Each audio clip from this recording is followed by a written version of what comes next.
Ladies and gentlemen, my name is Paul, and in this Red Gaming Silicon video we're going to be discussing GDDR6 and its availability in early 2018 for graphics cards. We'll discuss that in a minute, and we're going to finish the video with the Intel 8th generation of processors because some details have emerged onto the internet regarding the potential specifications, performance and other bits and pieces, but we'll first of all get to the GDDR6. So of course, GDDR6, say it with me, is the successor to both GDDR5 and 5X, which, if you didn't know, 5X is almost like a halfway house between GDDR5 and GDDR6. This will allow much higher data transfer rates, up to 16 gigabits per second, which means that, in theory at least, if you have a graphics card which has 384-bit interface, you can have bandwidth of up to 768 gigabytes per second, which is absolutely crazy and really isn't too far away from, say, what HBM2 can provide, especially in its lower stack varieties. Excuse me, by the way, I do have a bit of a cold, hence my voice is a little, well, croaky.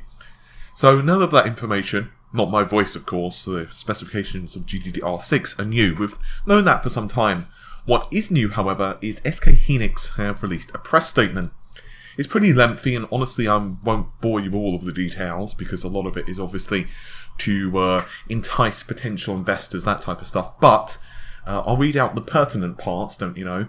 SK-Hynix introduced the world's fastest 22 nm 8GB, that's gigabit, GDDR6 DRAM. The product operates with an I/O data rate of 16 gigabits per second per pin.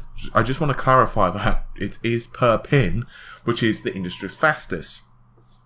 With a forthcoming high-end graphics card of 384-bit I/O, this DRAM processes up to 768 gigabytes per second of graphics data per second. SK-Hynix has been planning to mass-produce the product for a client to release high-end graphics card by early 2018, equipped with the high-performance GDDR6 DRAM. So, immediately after this press statement has emerged onto the internet, a couple of the most obvious theories started to be banded around the internet. The first is that this is for Volta, which is, just for those who don't know, the successor to Pascal. Potentially it could be also Vega related as well. The problem is, especially with Volta, this does fly in the face of another rumour which Volta would be released this year. The problem is, all of it is rumours from folks who have insider knowledge to say, hey, this is coming, but at the end of the day, even if it is Volta coming this year, it doesn't preclude the fact that Volta could also come next year with GDDR6. For example, and I'm just speculating, this is not, you know, evidenced by someone in the industry, but it's possible that we could get the very high-end Volta this year, maybe even just for professional use, we just don't know. And then the consumer derivatives, or the cheaper derivatives, will be released in, you know, 2018. So for example, it could be the Volta equivalent of the GP100, or which would of course be GV100, or it could be that this year the sources were wrong and instead we're going to get the Pascal refresh, which was another rumour that we heard. Unfortunately, it gets even more confusing if you're talking about Vega, because Vega, we absolutely know nothing really about Vega 11, and we only really know details about Vega 10, and the only details we know about that is it has HBM2 memory interface. We can presume, therefore, that at least two cards, because generally speaking, manufacturers, of course, will have a high end and they'll have a lower end, and the reason they do that with the same die, with the same core, is because, well, let's say you produce a graphics card which has, let's just say, oh, I don't know, 2,560 CUDA cores, just in the sake of, let's say, the GTX 1080, but then some of those are defective during manufacturing processing. So what do? Do you throw away anything that doesn't quite match that criteria? No, of course you don't. Instead, you package it, you repackage it as the GTX 1070, and therefore it makes things better for Nvidia because they make more money, and it makes things cheaper for the consumer because otherwise Nvidia would be, well, essentially throwing away anything that didn't quite make the yields for the 1080. I think it's pretty obvious it's not Navi, which, for those who don't know, is the successor even to AMD's Vega architecture. Very unlikely to be Navi, especially because it says next generation memory, and it just doesn't make any sense. So to be honest, it's either a derivative of Vega, which has not really been announced yet, which wouldn't surprise me, or it is a version of Volta, which also wouldn't surprise me. I don't think they're going to release another Pascal with the technology we already have. It's possible it could be a Pascal refresh, but to be honest, I'm getting less inclined to believe that Pascal refresh is going to happen. It was bandied around quite a bit for a while, but news on it just seems to have dried up. Instead, there seems to be more and more talk about Volta. And I guess it kind of depends, because let's say for Nvidia's point of view, they don't feel confident that simply increasing the clock speeds, a little bit of Pascal, possibly making it a little bit more efficient, in other words, doing a few tweaks here and there in the back end, they don't feel that that would be enough to score them a really clear victory over Vega. Then it would probably make more sense for them to put all their eggs into the Volta basket, get that out so they can continue and push their trajectory to the stars, if you forgive the pun. Now, I think we've discussed graphics cards enough, especially because at the end of the day it is a lot of supposition and theory, but I do want to discuss Intel's Coffee Lake processors. So, Coffee Lake is essentially the 8th generation of processors. Just so we're all clear, that would mean that there will be the 8000 series. So Kaby Lake is 7000 series, Skylake is the 6000 series. If you were to take a quick look at the 6000 series to the 7000 series, in other words, Kaby to Skylake, there's not really that much changed. Mostly it's clock speed. But things are going to change when it comes to Coffee Lake. While we don't have a complete picture, of course, of what this is going to offer, Intel have been very aggressive with its marketing, and they have said that we're going to get 15% better performance over the 7th generation of processors, thanks to, well, you know, moving on to this new architecture. Once again, Coffee Lake. Now, we also don't have a complete picture of all of the lineup of Coffee Lake. What we do know, however, is Intel want to push 6 cores to the mainstream.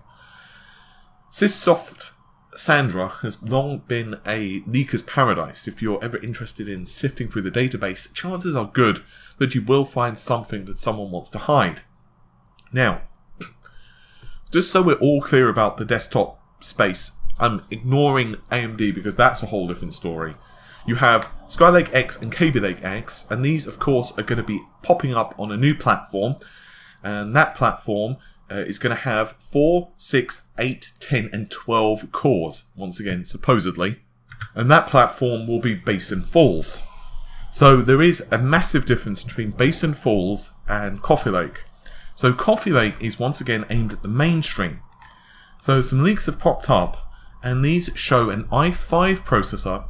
i5 means no hyperthreading, and it is an engineering sample, so the clock speed is much lower, obviously, than final retail samples. It's only showing at 3.5 GHz.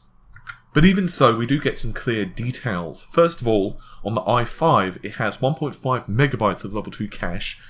That would be 256 kilobytes per core, and you times that by 6, and then 9 megabytes of level 3 cache.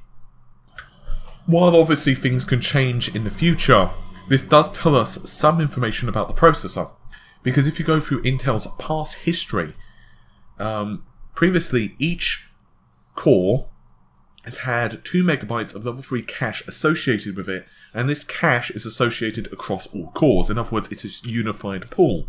Therefore, if you took the 4-core 8-thread Kaby Lake chip, you get 8 megabytes of total level 3 cache. So, in theory, all you have to do is upscale this, and you can say, hey, okay, that means 12 megabytes across 6 cores, because, you know, the math is pretty simple.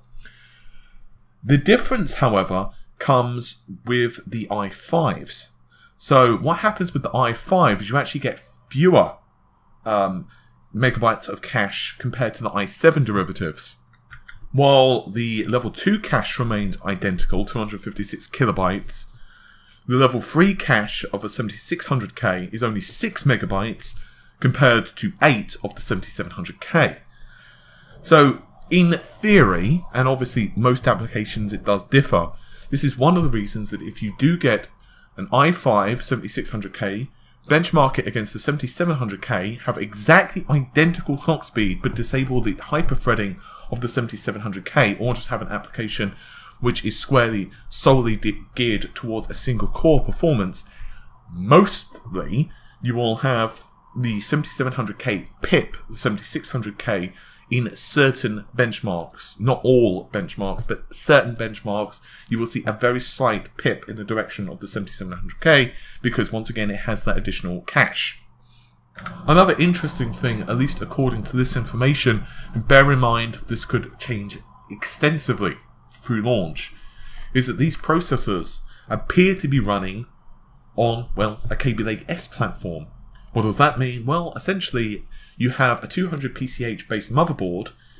In theory, a BIOS update should mean these chips would be able to, at least theoretically, run on this particular processor, which also means, in theory at least, that's going to offer great flexibility and upgrade options.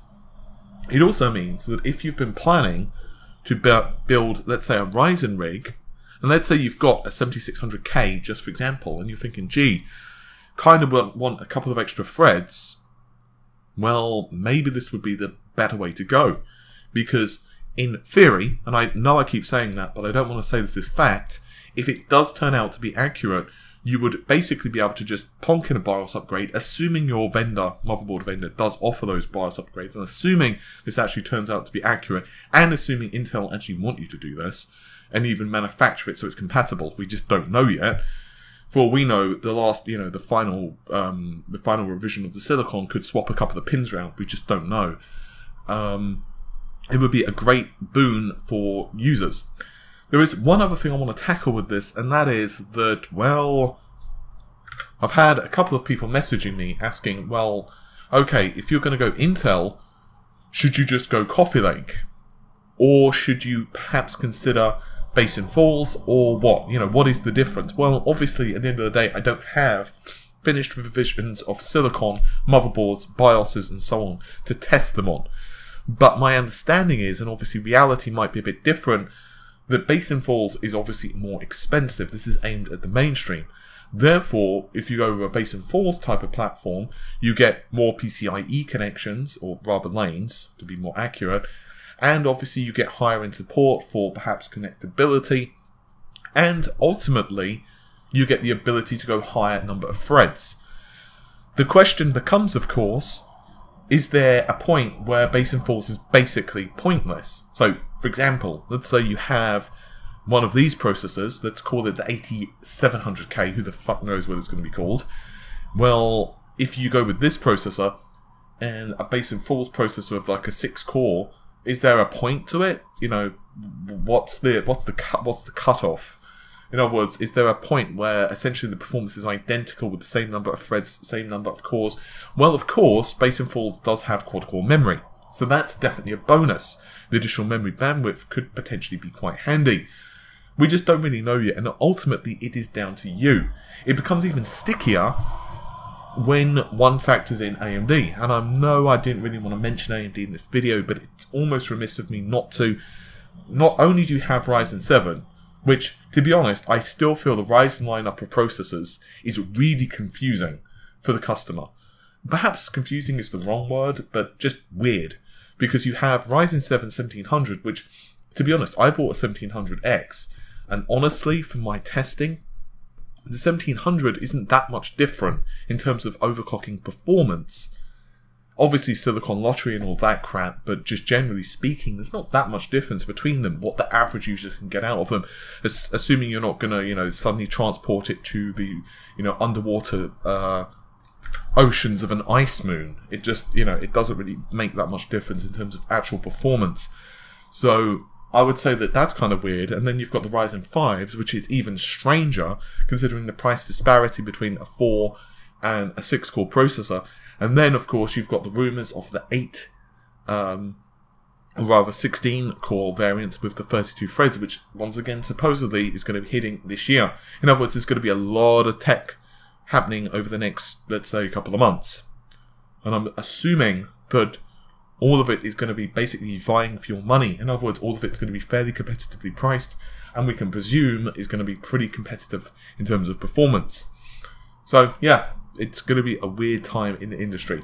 Anyway, hopefully you've enjoyed the video. Apologies for my content being a bit spotty recently. I think we all know why. Well, if you don't know why, you can ask in the comments and it will, you know, be told to you. But I am doing my best to be as active as possible. It's just really not, you know, easy at the moment for obvious reasons. But I will be putting out as much content as I possibly can. Just with everything that's going on, it's not really helping at the moment. Well, Amy will tell you her announcement later, and that will make even more sense to you. So it's going to be spotty over the next week or two on the channel content. I will be putting out what I can. There are a couple of reviews that I'm almost finished, including a case review. I'm actually finishing the editing on that. We've finished almost the benchmarks of a GTX 1050 Ti. And then I have a GTX 1060 I need to finish over a couple of different tests. And then I've got a lot more stuff regarding memory speeds and other bits and bobs that I want to test once again on Ryzen.